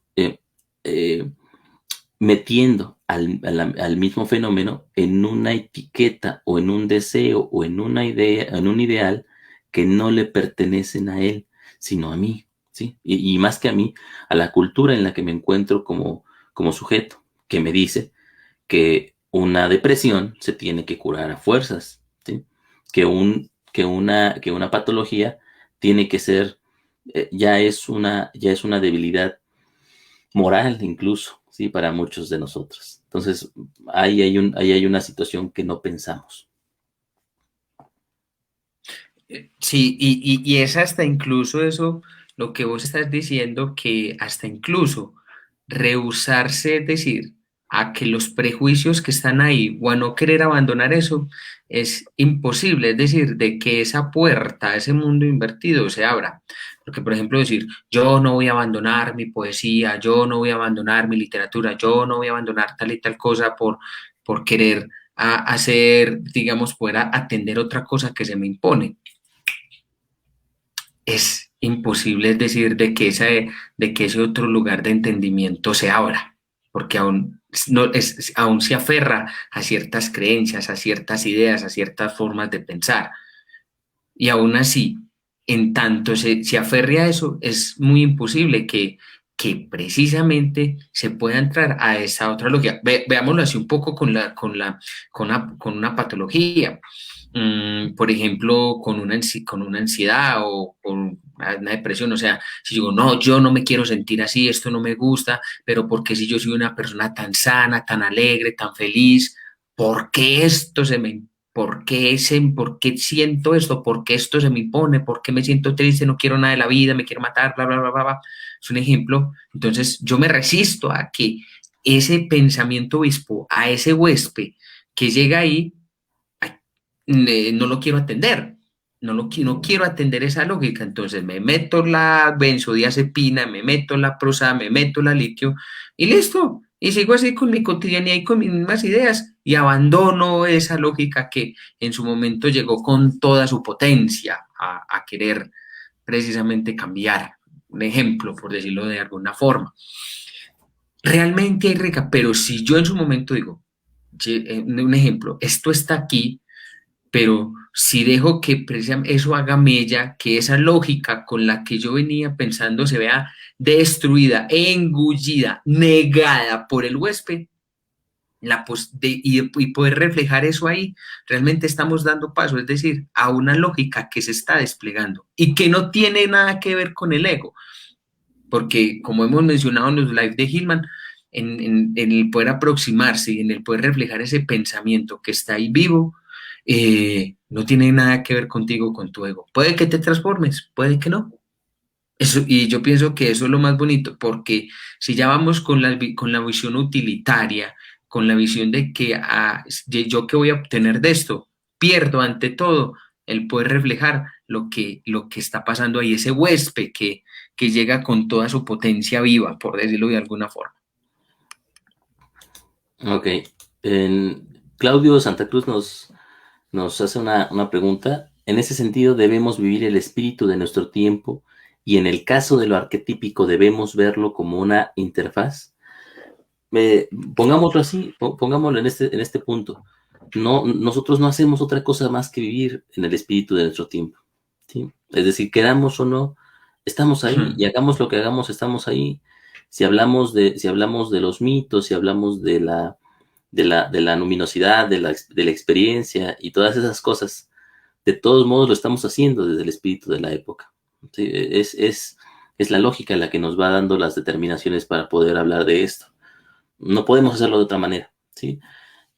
Quizá como psicólogos el deber sería en este sentido tratar de estar a la altura de esta situación, poder hacer consciente este proceso del que no siempre somos conscientes. Y sí, exactamente. Lo arquetípico nos podría ayudar, ¿sí? Por ejemplo, la psicología arquetipal, como vimos con Hillman, nos abre muchísimas puertas, pero también debemos de tener cuidado de mantener estas ideas en movimiento, de no permitir que se solidifiquen en conceptos fijos, ajá, que no nos permitan pensar más allá de ellos mismos. No solamente la psicología arquetípica, cualquier pensamiento dentro de la psicología. Y bueno, yo creo que cualquier pensamiento en general, ¿no? Es decir, no solamente creo que se aplique para la psicología, yo creo que es una forma, ¿cómo lo podríamos decir? Una forma muy didáctica de poder asumir estas situaciones que continuamente pensamos. Entonces, por ejemplo, Gehrig no parte de la nada. Él es un profundo estudioso de la psicología junguiana. Y aunque muchas veces rebate estas ideas, rebate sobre las propias ideas junguianas. Es decir, no lo hace desde la nada, lo hace precisamente permitiendo que el espíritu contenido en los conceptos junguianos emerja en el acto de reflexionar sobre ellos mismos, lo podríamos decir así. Entonces, sí, también en cuanto a lo que nos dicen los arquetipales, en cuanto a lo que nos dice Jung, incluso ante las situaciones más baladís, ¿no? Como los dioses de cada hombre o de cada mujer y todas eso que a nosotros nos parecen tonterías. Sí. También O el podemos hombre nosotros... que mujeres que corren con los lobos. Sí, exacto. Es decir, estas situaciones también podemos usarlas para pensar, ¿sí? Sirven para pensar, siempre y cuando estemos en el compromiso de pensar. Pero si de mí van a correr 15 mujeres así, pues hágale, que me sigan. Yo le hago. Bueno, pero hasta incluso argumentándote un poquito más eso que vos estás diciendo ahí, realmente el trabajo es poder hasta incluso dar cuenta y estar a la altura y poder reflejar en ese momento histórico en el cual estamos. Ese realmente sería realmente un compromiso y realmente esa dinámica o las formas en cómo se ha entendido eso cambia radicalmente. Se vuelve de una forma que incluso es asombrosa hasta cierto punto. Yo lo digo pues como de cierta forma porque pues a mí el pensamiento de Gigerit me parece muy puro y muy clarificante pues a la vez. Y lo bueno es que no ofrece ni fórmulas ni nada, porque eso es lo que más a mí me impresiona, sino que siempre es el tirón de no sabes qué va a pasar, de no sabes qué ocurre, no sabes nada del fenómeno. Puedes saber de él una vez que él termine, antes no. Siempre es un proceso constante de estar reflexionando, mirando, pensando una y otra vez. Muy bien. Continuamos con el siguiente párrafo entonces.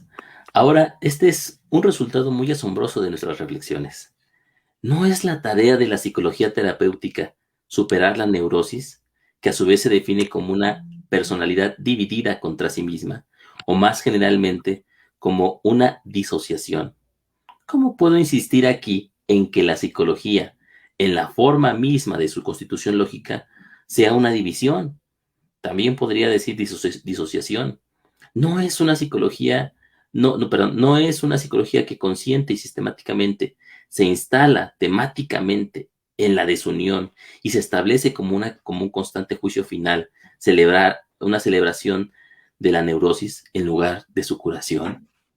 Hay una pregunta interesante aquí que se hace el mismo Giegerich. Ajá.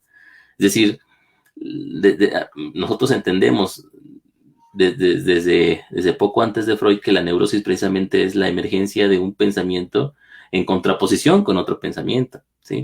De un pensamiento inconsciente en ese punto diferente a lo que un pensamiento consciente dice.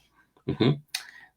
Entonces, si la psicología se instala sobre esta división, ¿sí? ¿Qué está pasando con lo que nos dice Giegerich? Vamos a ver qué nos dice. Sin embargo, lo que parece ser una contradicción defectuosa, ¿sí? No dialéctica, es compatible. Tenemos que darnos cuenta de que la unidad y la diferencia, la armonía y la división, la continuidad y la ruptura son polos opuestos. Ambos son inevitables e ineludiblemente ligados. La división y la disunión también se pertenecen. Y la neurosis no es en absoluto el simple hecho de una decisión. Es más complicado. La disociación neurótica es una desunión más su negación. Uh-huh. Entonces, vamos a quedarnos con esta fórmula. La disociación neurótica es una desunión más su negación. Uh-huh. Y ya aquí entendemos, hagamos el discernimiento. Cuando habla de negación ya no está hablando de una negación lógica, ¿sí? Sino más bien de lo que nosotros nombraríamos obliteración, su ocultamiento. No es neurótico tener una mano derecha y una mano izquierda que hacen cosas diferentes. Tal vez opuestas. Sin embargo, es neurótico si la mano derecha no debe saber lo que hace la izquierda y viceversa. En otras palabras, la disociación neurótica consiste en la negación de sí misma y por lo tanto en la insistencia en que cada una de las verdades parciales disociadas sea la verdad total. En términos freudianos podríamos decir, o sea, no es neurosis el que haya dos ideas contrapuestas. O sea, la neurosis es, o sea, que haya dos ideas contrapuestas más más la represión. Uh-huh. Podríamos ponerlo en ese ámbito así. Uh-huh. Déjame ver dónde me había quedado. Por lo tanto, la cura de la neurosis no puede consistir en librarnos de la desunión y volvernos completos en este sentido. Asumir esto no solo sería ingenuo, la insistencia unilateral en la armonía y la identidad inequívoca es también precisamente lo que conduce a la neurosis. Si la psicología, como teoría o conciencia, no permite la división en sí misma, inevitablemente tiene que proyectarla. No, la cura de la neurosis consiste en la cura de una conciencia fijada en la continuidad, la unidad, la positividad, la autoidentidad. Consiste en permitir que la decisión vuelva a la conciencia y permee la forma lógica de su constitución, para que la conciencia se convierta en algo que pueda dar la desunión en nosotros, en el mundo, en la vida, así como en el individuo disociado. Verdades parciales, cada una en su propio lugar legítimo para una, el ego, y el lugar de este lado de la puerta de entrada para el otro, el lugar del más allá. Uh-huh. Qué interesante capítulo, ¿no? Perdón, qué interesante párrafo en este punto. O sea, ya quedamos en el punto de la neurosis. No hay que soltar esta situación. Uh-huh. No hay que soltar el punto. La neurosis, entonces, según nos dice Giegerich, ¿sí? Y es una forma muy, muy didáctica de entenderlo, ¿sí? No es la situación, no es la contraposición de dos ideas, sino es el ocultamiento de que haya la contraposición, ¿sí? Es decir, para la psique, y aquí hablamos de psique, no de alma, ¿sí? sino para la psique neurótica, ocurren dos procesos, pero no se saben, pero ocurre también otro proceso que oculta esos procesos. Uh-huh. Es decir, ocurren estos dos procesos contrapuestos, pero no se hace consciente de la contraposición. Sí, entonces yo digo, O sea, como las famosas psicopatologías de la vida cotidiana del libro de Freud, ¿no? Entonces, hay un montón de situaciones conscientes, ¿sí? Que tienen detrás de sí mismos una contraposición inconsciente, pero de la cual el sujeto no es consciente. Ujú. Entonces, la neurosis está formada por esta situación. Así que de lo que nos está de lo que nos está hablando aquí Jäger, que es el problema no es la contraposición. El problema es que nosotros queremos ver, y esto lo vemos como psicólogos, a la contraposición, a la desunión, a la fragmentación, ¿sí? Como algo equivocado, como algo que no tendría que ocurrir. Cuando un fenómeno es la unión de la unión y la desunión, ¿sí? Es decir, es el conjunto de él mismo y aquello que lo separa de sí mismo, ¿sí? Están unidos pero diferenciados. Y al mismo tiempo es la unidad de ambos, de la unidad es la unidad de la unidad y la diferencia. Ujú. Eh, Entonces, sí, adelante. a, a mí lo que me llama es que de eso que vos estás diciendo ahí, que me jala mucho también, o sea, que es un ocultamiento y que en últimas instancias en ese plano no se accede a través del ego. Eso es lo más fuerte, porque es que no sabemos ni siquiera dónde está. O sea, el asunto es que se da a través de la psique y está impuesta de la psique, pero se oculta de la psique. O sea, es decir, ahí hay un plano, es decir, ahí hay una, voy a utilizar la palabra, es decir, ahí hay una narrativa sintáctica, por decirlo de alguna forma, que se oculta. Y que de la única forma que yo entiendo que posiblemente se refleje o se muestre es a través del plano del pensamiento, es decir, poder cruzar la puerta.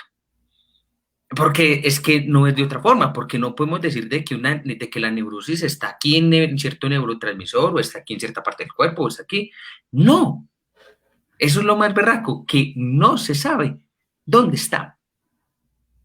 Y que la única forma, es decir, de uno poder entrar en ese fenómeno o poder reflejar ese ocultamiento, si es que se muestra, es a través del plano del pensamiento. Pero no el pensamiento egoico, sino el poder cruzar esa puerta y que precisa que ese desgarramiento del ego frente a lo que sabe se vea totalmente muerto para poder entrar en ese otro plano. ¡Ah! Puta, hermano. Ay, perdón, se me fue una palabrota. Pero es que es muy fuerte eso hoy que vos estás mencionando, porque lo pone en un plano, es decir, que para poder comprender eso que está pasando ahí, dejémoslo así. Como, como psicólogos, entonces reconocemos constantemente nosotros, por ejemplo, este empecinamiento de nuestra propia visión sobre los conceptos, digamos, integrativos. Ujú. O sea, cuando hablamos de curación, hablamos de integridad de la personalidad, de integración de la personalidad. Cuando hablamos de fragmentación, hablamos de patología. Es decir, Sí, cuando hablamos de desunión identidad, cuerpo-alma. cuando hablamos de identidad, hablamos de una situación conjunta. Ajá. Pero ya lo habíamos visto con Hillman desde el primer capítulo del libro de Reimaginar la psicología. La psique es pluralidad, la psique es fragmentación, la psique es disociación en sí misma. ¿Sí? Entonces, eh, eh, eh, digamos, Gehrig obviamente hace una pregunta retórica, ¿sí? Esta psicología que yo propongo, que está asentada en la decisión, que está asentada en la división, ¿es una psicología entonces neurótica? Y la respuesta que da es muy sencilla, no, no, o sea, porque lo neurótico no es la decisión, al contrario, la decisión es parte del propio proceso psíquico y del proceso psicológico en general. Ujú. Es su naturaleza como tal, igual que la identidad, ¿sí? Es decir, la identidad y la diferencia, ambos son dos facetas del propio fenómeno que están ahí presentes. Lo neurótico en una psicología, ¿sí? Sería precisamente buscar solamente la unidad, solamente la salud, solamente el bienestar, solamente lo bueno, ¿sí? O lo que consideramos nosotros saludable en ese punto. nosotros podemos entender que nuestra psicología y la psicología terapéutica, tal como la hemos construido hasta este momento, está neuróticamente asentada en el concepto de salud. Uh-huh. Todo lo queremos curar, todo lo queremos remediar, todo lo queremos mejorar, ¿sí? Pero cuando hacemos eso, entonces ocultamos la otra parte. Y no solamente con eso, el discurso psicológico está abierto completamente ante esas situaciones. La violencia queremos terminar la violencia, queremos que la violencia no exista, queremos remediar la violencia, queremos Tener remediar respuestas. el miedo, queremos terminar con la depresión. Estamos Sociedad paliativa. en una cruzada, ¿sí? En una cruzada contra molinos de viento, ajá, que representan nuestras propias ideas acerca de cómo tendrían que ser las cosas. Por lo tanto, como psicólogos, en esta misma cruzada, ¿sí? No nos damos cuenta de que nuestra visión ya está, o sea, nuestra visión que quiere curar los procesos neuróticos de la humanidad, ya es una visión neurótica en sí misma. Precisamente al querer curar, al querer mejorar, al querer que el fenómeno se asiente en un solo polo del fenómeno salud-enfermedad, por ejemplo, entonces ya estamos viéndolo neurotizados. Y nuestra psicología se convierte en sí misma en una enfermedad.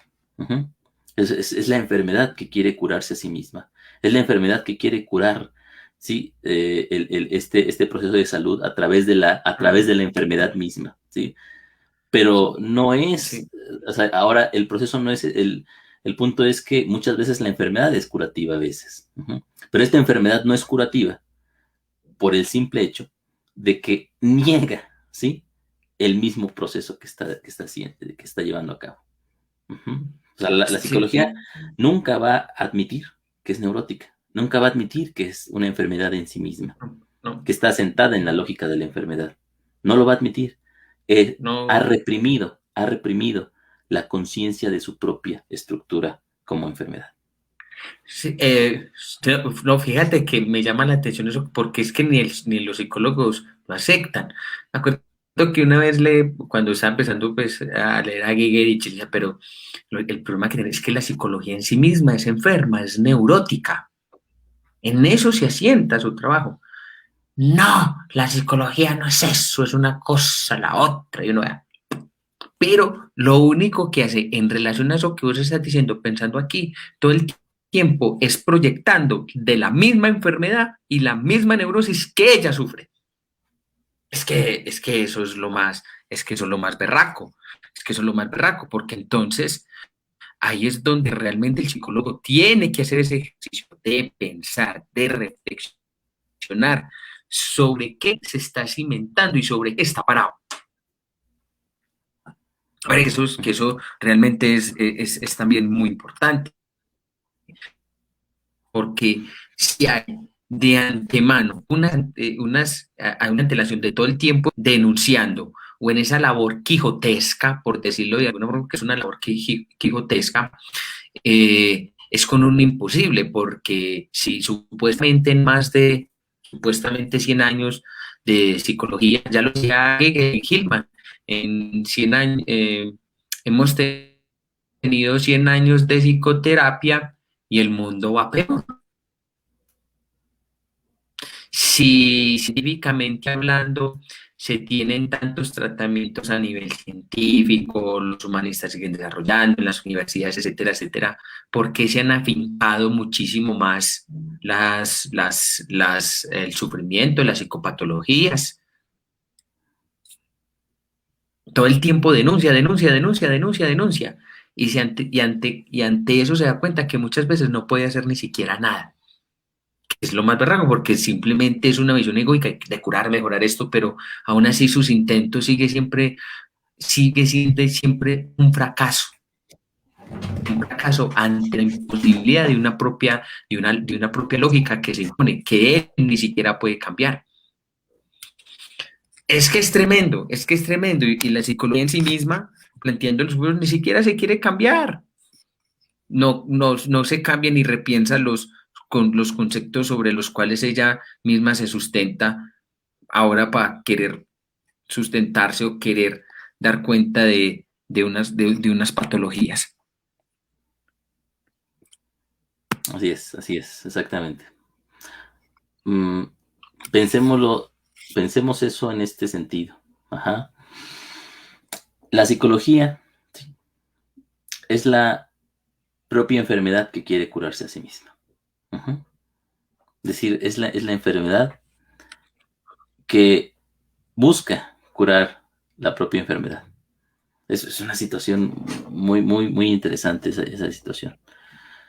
Paradójica. Paradójica, exactamente, porque quiere decir, o sea, con esto que tú decías, ¿no? Este libro de Hillman, precisamente es una entrevista que le hacen a Hillman, creo que Michael Ventura se llama. 100 Sí. años, tenemos 100 años de psicología y el mundo va peor. Ujú. Que en algún momento llegue haciendo alusión a eso, se pregunta, Mm. ¿y tendría que ir mejor? Ajá. Pero bueno, el punto es este, ¿no? Podríamos pensar nosotros, y eso es una tarea personal ya, podríamos pensar nosotros que mientras más psicología hacemos, mientras más nos esforzamos por querer curar las patologías mentales, lo que estamos haciendo realmente es agravarlas, ¿sí? Lo que estamos realmente es construyendo, ¿sí?, un mundo cada vez más patológico, precisamente porque al querer asentarnos o centrarnos solamente en el concepto de la salud, ¿sí?, nos olvidamos de su opuesto, que es la enfermedad. Nosotros como junguianos entendemos muy bien la dinámica de la sombra. ¿Sí? A mí la sombra me parece un concepto fascinante precisamente porque nos ayuda a pensar qué sucede con lo otro. Ujú. Si estamos centrados en el proceso de salud, de curación, sabemos que va a haber una dinámica sombría, ajá, que envuelva nuestros propios esfuerzos. Podríamos decir que la dinámica sombría, en este sentido, es la expansión de la enfermedad psicológica. Ujú. Queremos curar con una mano, pero con la otra no lo hacemos. Con la otra hacemos exactamente lo contrario como psicólogos. Y eso es un tema para pensar muchísimo y un tema que a lo mejor es incluso mejor visto, incluso ha sido mejor entendido por los sociólogos, ajá, por Foucault, por Bailows, por William Davis y todo eso, o sea, ¿cómo se llama esta? Bárbara Heinrich, me parece. Nos dan, o sea, sus obras nos hablan acerca de cómo la narrativa psicológica crea Lois. crea, digamos, construcciones, ¿sí?, sociales patológicas. Ujú. Entonces, qué curioso, ¿sí?, en esta situación. Y esa pregunta tendríamos que hacernos a los psicólogos y no la hacemos. Precisamente porque hay una neurosis inherente en nuestra forma de entendimiento de la psicología. Reprimimos, ujú, la conciencia de la sombra de nuestro propio esfuerzo por curar. Por eso y esta situación, yo creo que también te ha pasado a ti, John. Cuando hablo de que la psicología no tendría que curar, si no tendría que buscar la cura, sí, hablo precisamente de esta situación. Ujú. Porque a mí me parece mucho más pertinente y sano para el sujeto, ajá, no buscar la sanidad, ¿sí?, sino el entendimiento, que buscar la sanidad como un proceso neurótico. Ujú. Y esto lo podemos nosotros llevar a otros planos, ¿no? Por ejemplo, hace poco teníamos un encuentro, yo no sé si recuerdas, una pequeña discusión con una posición feminista, ¿sí? Esta posición feminista, ¿sí?, hablaba acerca de una situación particular en cuanto a las mujeres. No voy a ahondar en esa situación porque precisamente yo creo que tiene muchas aristas en sí mismo. Pero hay una particularidad, hay una visión en la propia posición feminista que yo espero que no abarque toda la posición feminista porque si no ya estaría desvalorizando esa situación en sí mismo. Digamos que hay que yo hablo de un punto específico dentro de algunas feministas, ¿sí?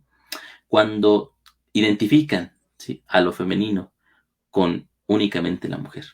Uh-huh. Cuando identifican a lo femenino con únicamente la mujer, entonces ya en ese punto han cortado el arquetipo de lo femenino, ¿sí? O podríamos decir, la noción de lo femenino, lo han cortado y se lo han apropiado, uh-huh, para un grupo en específico. Pero el arquetipo de lo femenino tiene, ¿sí? O sea, es propio de todo, de cualquier género. Entonces, en este sentido, ¿sí?, cuando se hace eso, no se dan cuenta o no perciben cuál es la sombra que desatan en esa situación. Uh-huh. ¿Cuál es la sombra que desatan? ¿Qué pasa? ¿Qué pasa con ese concepto que se apropia? ¿Sí? Bueno, regularmente aquello que satanizan es lo que emerge de su propio discurso, ¿sí? O sea, porque, o sea, obviamente, la sombra que negamos regresa en forma de una idea neurótica. Uh-huh. Sí, y es la sombra que se vive, que es lo más berraco. O sea, si yo todo el tiempo ataco, en este caso, por decirlo de alguna forma, no, yo soy entonces, rescatemos el ánima en nosotros, etcétera, etcétera, y nos empezamos a ir en contra entonces del hombre y de esta sociedad patriarcal. Entonces, entonces fíjense que por un lado están atacando esto, pero están operando bajo la misma lógica de eso que satanizan, es decir, si de comportamientos que son agresivos, masculinos, prepotentes, es decir, viendo un animus negativos también en su esplendor. Entonces, por eso es que muchas veces uno dice, pillas que aquello que más atacas es aquello que te conviertes. Ya lo decía Nietzsche, cuidado que combates monstruos que te conviertes en uno de ellos. Y esa Así. sería un poco lo que uno ve. Por eso es cuando empieza a haber este tipo de identificaciones o apropiarse de conceptos, ideas, se caen en esas falacias narrativas, en eso que supuestamente pensamos que se están, pero que no es así, que estamos cayendo en el mismo juego que se critica. Uh-huh. Ok. Mira, hay un comentario, a lo mejor podemos indagar un poquito en él, que nos lo hace nuestro amigo Roberto. Dice, dudo que sea un fracaso. Hágale. Hay muchos factores. La misma psicoterapia busca fines pragmáticos y adaptados al espíritu de la época, que nada tienen que ver con promover individuos críticos o conscientes. ¿Sí? En eso estamos completamente de acuerdo. De hecho, yo creo que la psicoterapia no promueve la conciencia de los individuos, al contrario, promueve La adormece. el adormecimiento de muchos. Ok. La naturaleza propia de la existencia es neurótica. Fíjate que esto es muy cierto, ¿eh? Es decir, y esto lo vamos a ver más adelante con Giegerich, porque Giegerich precisamente habla de dos tipos de neurosis, ¿sí? La neurosis personal, que es esto que nosotros estamos hablando, o una neurosis asentada en una unilateralidad pero también hay un proceso neurótico en el alma. Uh-huh. El alma En el es alma neurótica, misma. el alma misma es neurótica. Hay que entender por qué, ¿sí? Es muy interesante el planteamiento de Giegerich en cuanto a la neurosis propia del alma y su estructura lógica como neurosis. Uh-huh. Bueno, la ilusión de liberar al mundo de esto es lo neurótico, el uso. Exactamente. Sí, es lo que estamos, es lo que les estábamos comentando. Acusar a la psicoterapia de ineficiente porque sigue habiendo de neurosis no es un argumento consistente. Sí, por ejemplo, aquí en este punto, jamás Giegerich habla de la psicoterapia como ineficiente, al contrario, la psicoterapia es muy eficiente. ¿Sí? Sí, El problema, claro. ahora sí que el problema es precisamente ese, la eficiencia de la psicoterapia, y es lo Sí, que da miedo en este estudio. claro, es que de hecho lo que busca la psicoterapia es eficiencia, con métodos científicos, con huesos experimentales, con demostración científica. De hecho, es exageradamente eficiente en lo que hace. O Exactamente. sea, positivamente es muy eficiente y se muestra mejora, cura, ayuda, saca, pero la pregunta es si es en esa eficiencia de la que está hablando en el comentario ahí, no es precisamente un adormecimiento de lo que hace. Entonces, en tanto eficiencia que ves, hay que pensarlo desde qué lugar es eficiente, para quién es eficiente, al servicio de quién está esa eficiencia.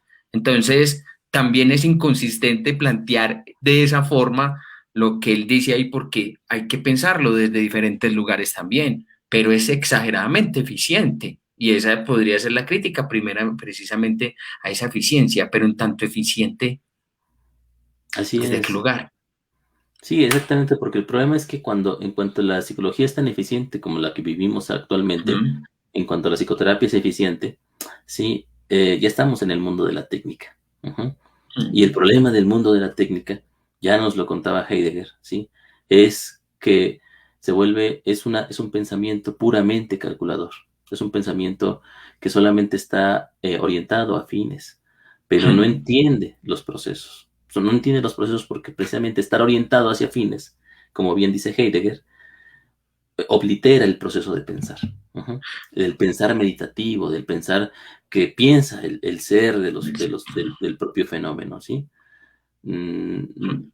en ese punto, la psicología eficiente, la psicología que quiere controlar, obviamente no puede entrar en contacto con el fenómeno, ¿sí? No puede escuchar al fenómeno, no puede ¿Por qué? entender al fenómeno, ¿Por porque qué? el ser eficientes ya implica la necesidad de, ¿sí? Una idea sobre el mismo. Sí, o sea, y porque de hecho su ejercicio ni siquiera es pensar el fenómeno mismo, porque si no es precisamente mejorarlo, curarlo, transformarlo y que siga, y es eficiente en eso, porque por eso existen, cuando se va a a la universidad y en los centros de formación de psicoterapia, es buscar que precisamente en ese adoctrinamiento ellos sean eficientes, que muestren que curan, que muestren que ayudan, que muestren que hacen. Eso es algo que generalmente se ve en la mayoría, en las mayorías de formaciones que se ofrecen tanto en universidades como en instituto. Probar eficacia, probar resultados, pues eficiencia más no poder. De hecho, parte de lo que estábamos hablando ahorita de que la psicología en sí misma es más neurótica, el psicólogo en sí mismo se neurotiza muchísimo más cuando no es eficiente, cuando no cura, no ayuda, porque las mismas psicoterapias y la misma psicología han caído en la falacia de rendimiento y de producción. Y cuando no lo logran, entonces esto no sirve. Bueno, Que y eso, ahí está.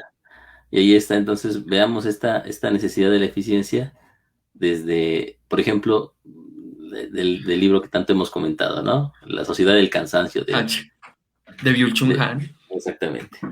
Muy bien, seguimos con este último párrafo. Por tanto, es sobre todo mi preocupación por la terapia de la neurosis lo que me hace decir que la psicología debe asentarse en la forma misma de su conciencia, exactamente en el umbral divisorio, y existiendo como encarnación del umbral y del guardián amenazante de la realidad.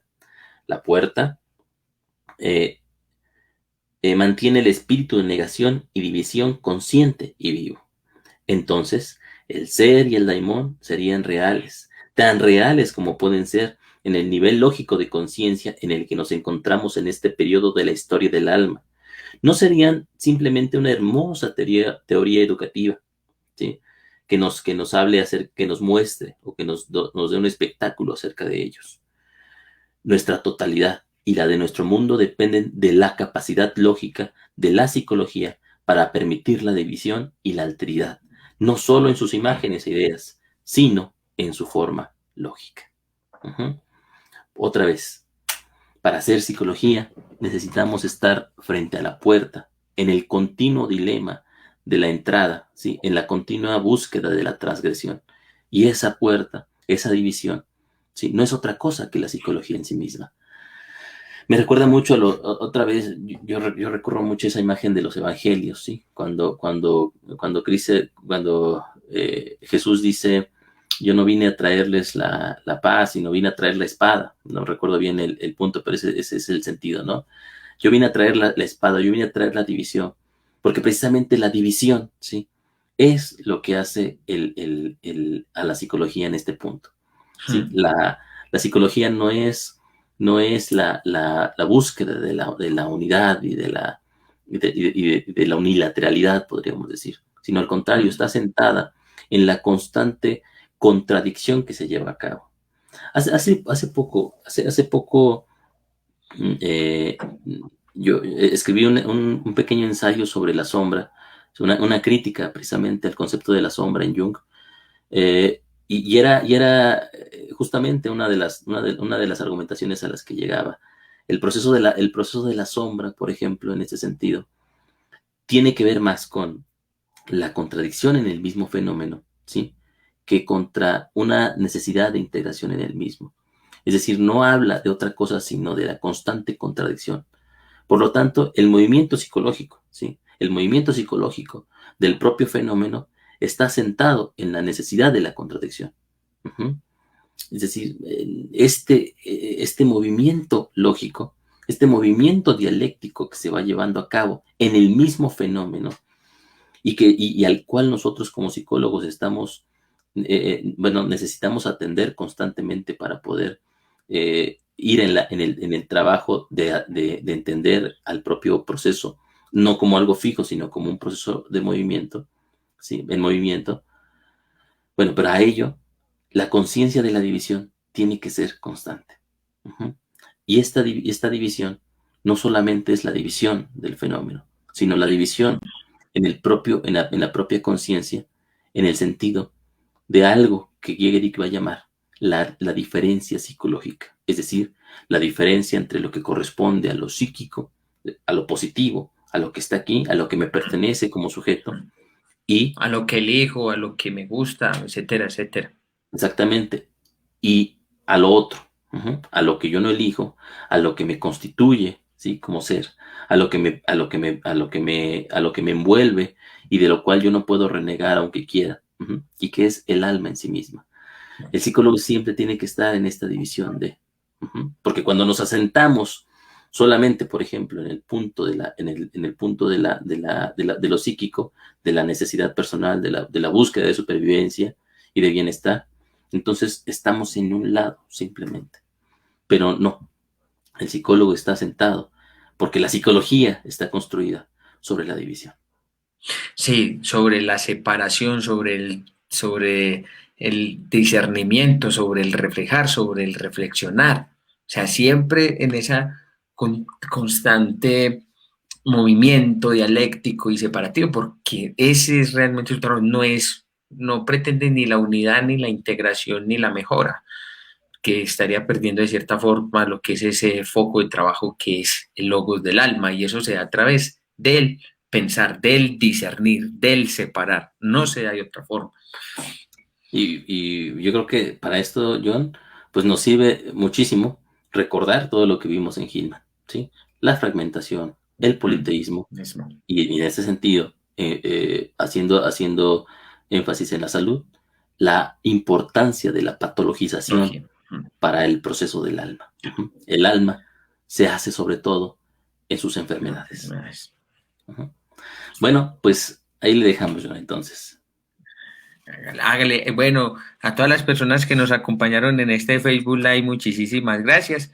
Espero que para dentro de 8 días sí ya tenga una mejor señal, un mejor servicio de internet. Y bueno, nos vemos dentro de 8 días para continuar entonces ya con nuestra séptima sesión, donde estamos reflexionando este texto de Wolfgang Gigeris, La vida lógica del alma. Que tengan buena noche, muchas gracias y que descansen. Por cierto, Y bueno, ahí terminamos con quién de la psicología, vamos con el cómo del discurso psicológico.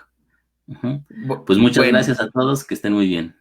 Bueno, y también los queremos invitar entonces para que apoyen el proyecto en Patreon. Ahí les vamos a dejar ya después en un fragmentico que déjale por ahí para que nos apoyen. Entonces está el curioso, el que así por nada. Entonces ese tiene un costo de $5.